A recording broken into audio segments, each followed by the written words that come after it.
Muy buenos días, buenas tardes, buenas noches para los que me están viendo en esta transmisión en el marco de este Congreso Internacional de Administración Pública de la Escuela Superior de Administración Pública ESAP.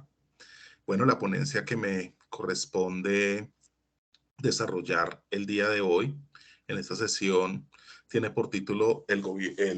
Gobierno del Cambio 2022-2026, una propuesta para avanzar en la construcción de un Estado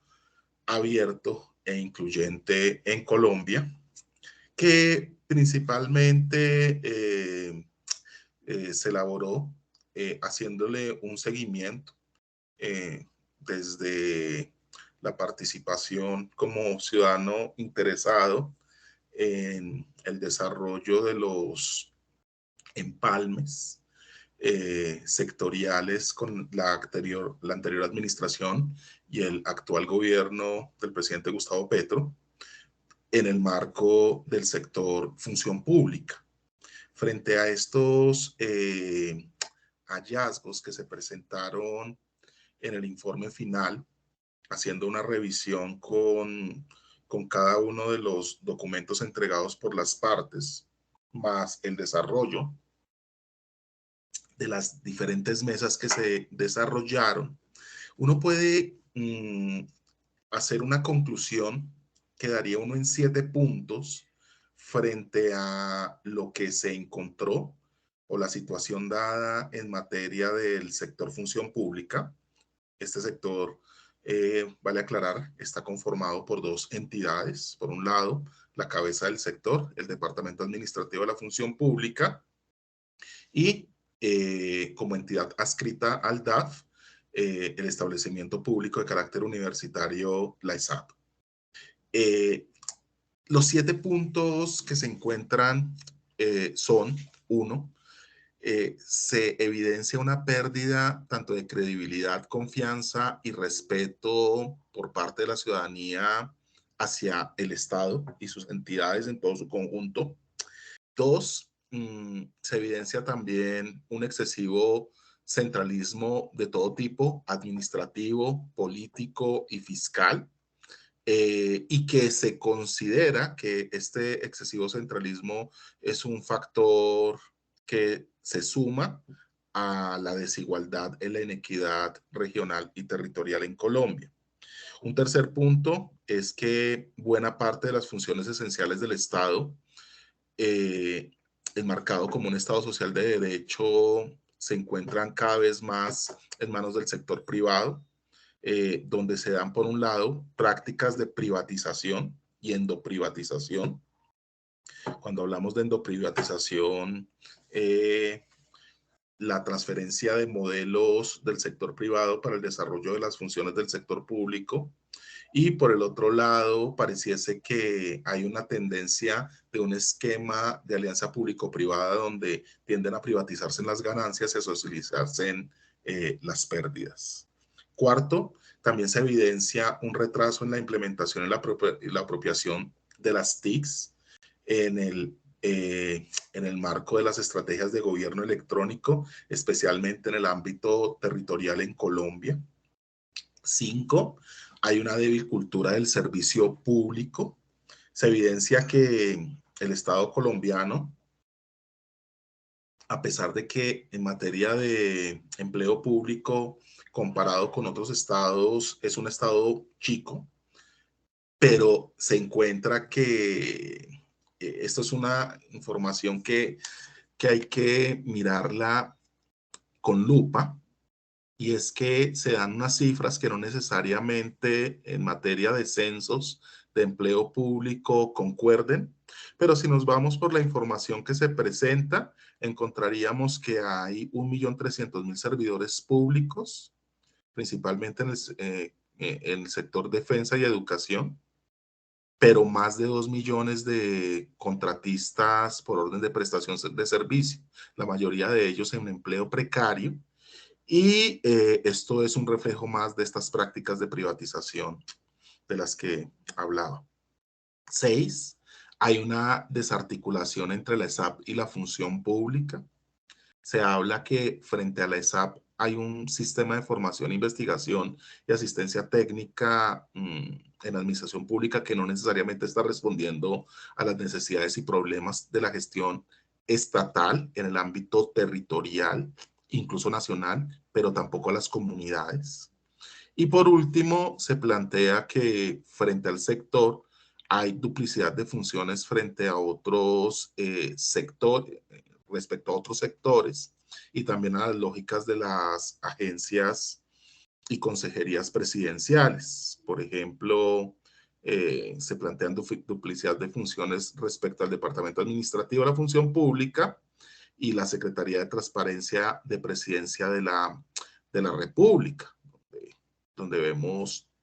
que parece que hay más una tendencia de esquemas organizacionales de competencia que esquemas de cooperación. Bueno, frente a las acciones propuestas del gobierno de Gustavo Petro en materia de función pública y administración pública,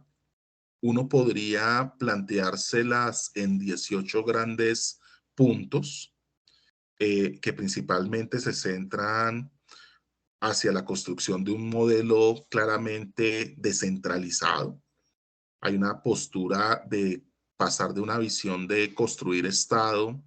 de llevar Estado al territorio a construir Estado desde el territorio. Y eso implica una descentralización con amplia participación ciudadana en todos los procesos. Se plantea también, se plantea también replantear la manera de diseñar, ejecutar y evaluar políticas públicas. Se plantea también pasar a un sistema vinculante, de participación vinculante y con incidencia. Se plantea a su vez un estilo de gobierno que esté sujeto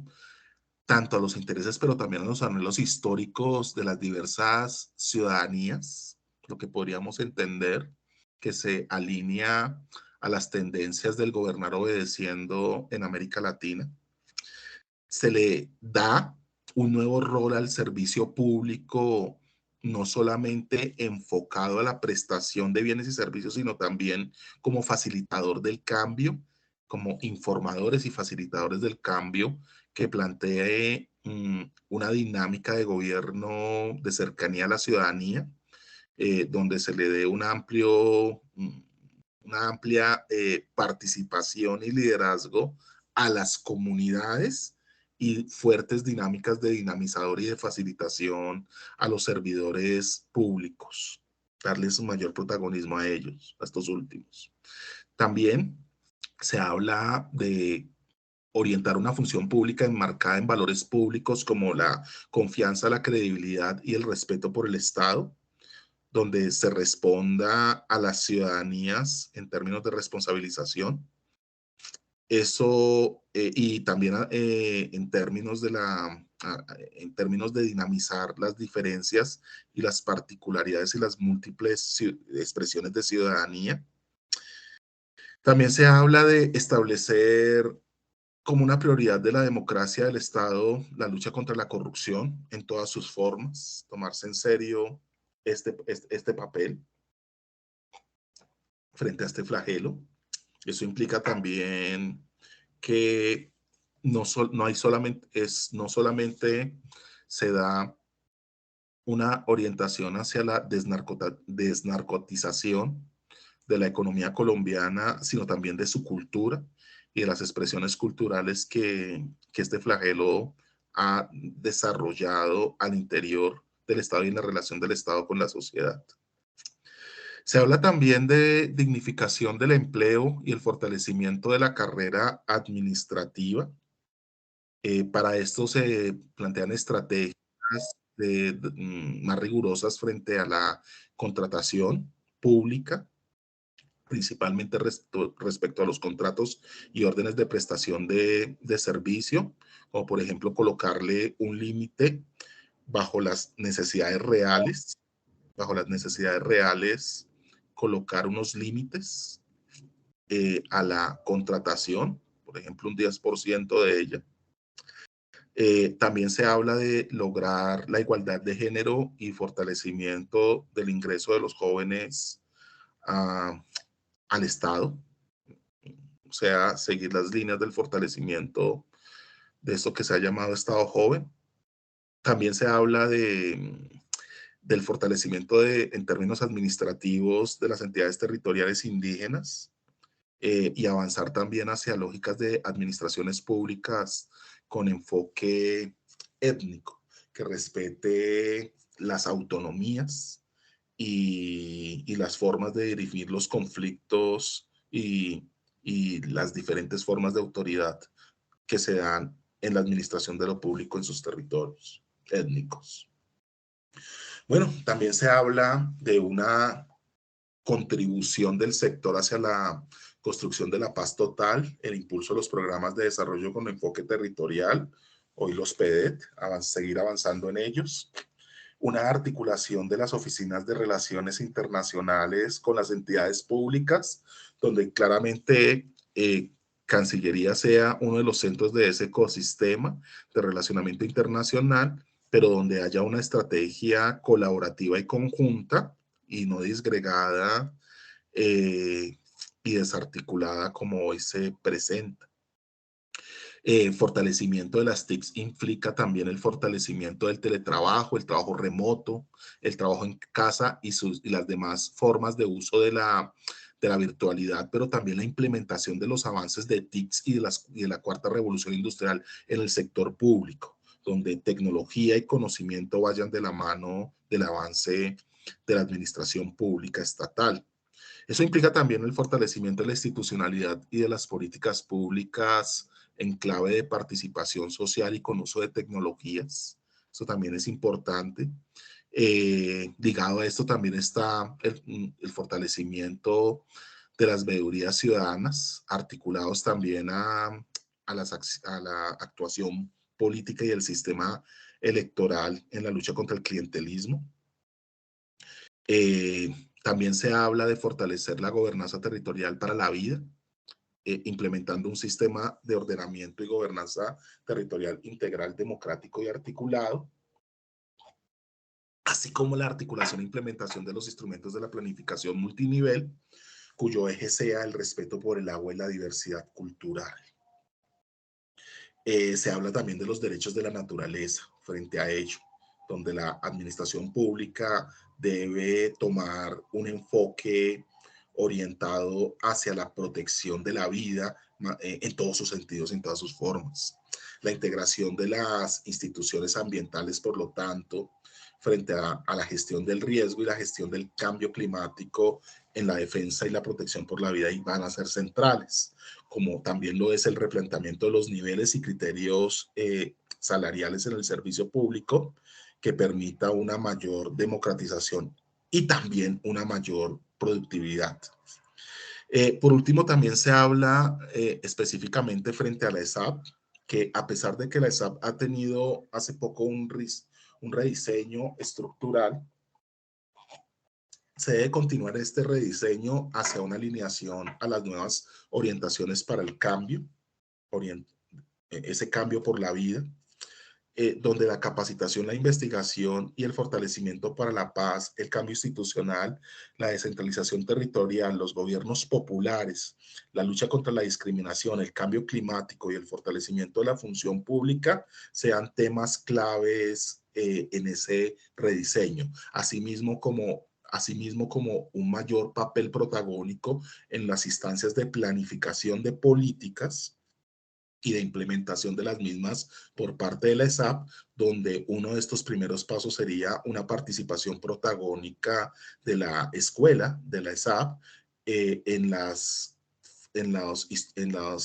elaboración del próximo Plan Nacional de Desarrollo. Bueno, en términos generales, estas son como los 18 puntos que se plantean a proyectarse en el próximo plan de desarrollo, ya que hablábamos de él. Pero claramente hay una visión la visión del cambio, también se conecta más allá de las visiones de gobierno abierto, hacia una visión de Estado abierto para el logro de instituciones sólidas, que se enmarca como uno de los puntos de los objetivos de desarrollo sostenible al 2030, donde pasemos de esa visión de gobierno abierto a Estado abierto en todo su conjunto del aparato del Estado y en todas sus ramas, donde se permita como resultado unas instituciones sólidas basadas en el desarrollo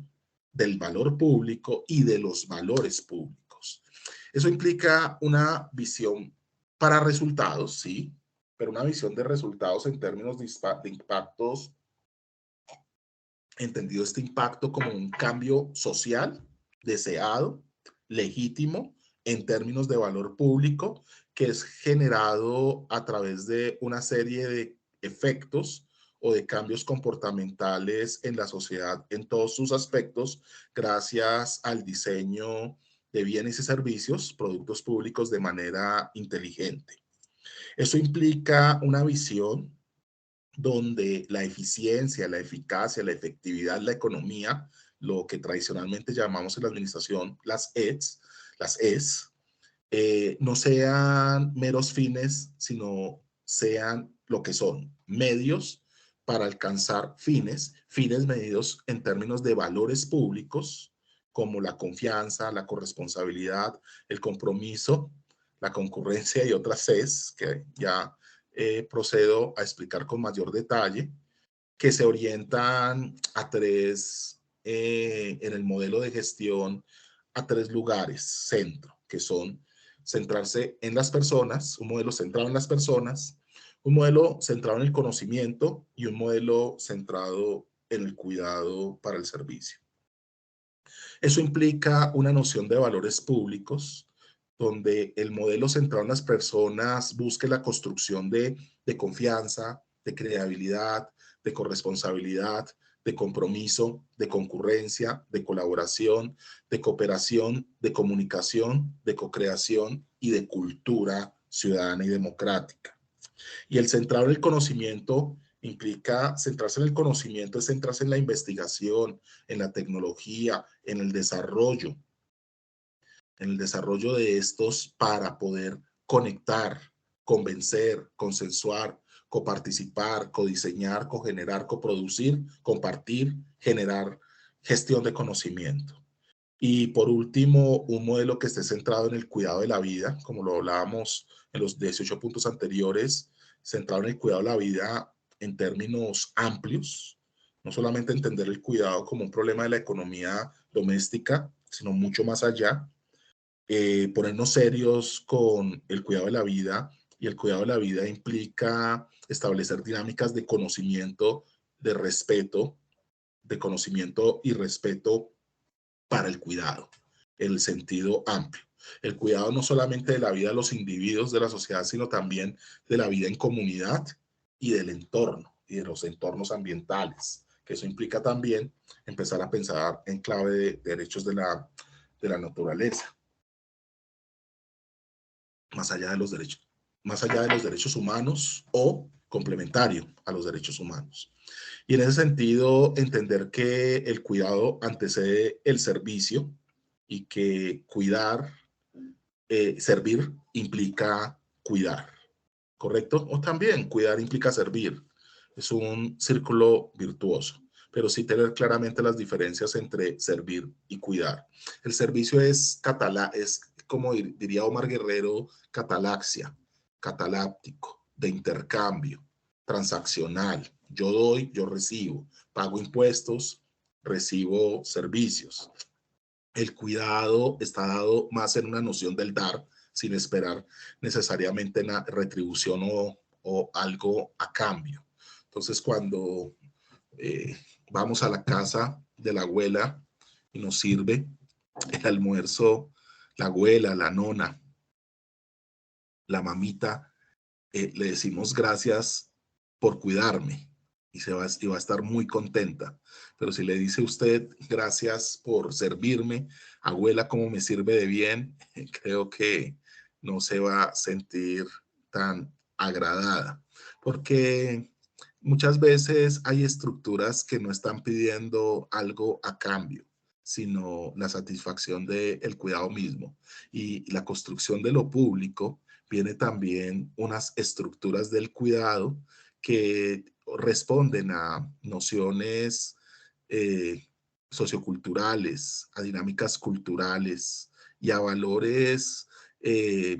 valores que cambian de una sociedad a otra y que le dan la identidad y le dan la identidad de origen a esa sociedad. Por eso entender lo público es entender a las personas, es entender también las formas como producen ese conocimiento, pero es también entender esas formas como se prioriza el cuidado por la vida y por lo valioso en esa sociedad. En ese sentido, para finalizar la idea de Estado abierto, en la construcción de un nuevo modelo de cambio en la sociedad, en la administración pública, implica continuar en una visión de un círculo virtuoso de transparencia que genera participación y participación que genera colaboración y colaboración a su vez que genera más transparencia. Pero eso implica de manera transversal y para cerrar, eh, entender la importancia de la creación del valor público, entendiendo el valor público como lo que los públicos valoran, eh, la innovación pública en términos de pensar y actuar de manera diferente para lo público, en términos también de esa utilidad pública como valor público, la apropiación del uso de las TICs y avanzar hacia una gobernanza digital, más que pasar de la idea de gobierno electrónico a gobernanza digital será muy importante y eso implica una gestión inteligente de la información en la sociedad,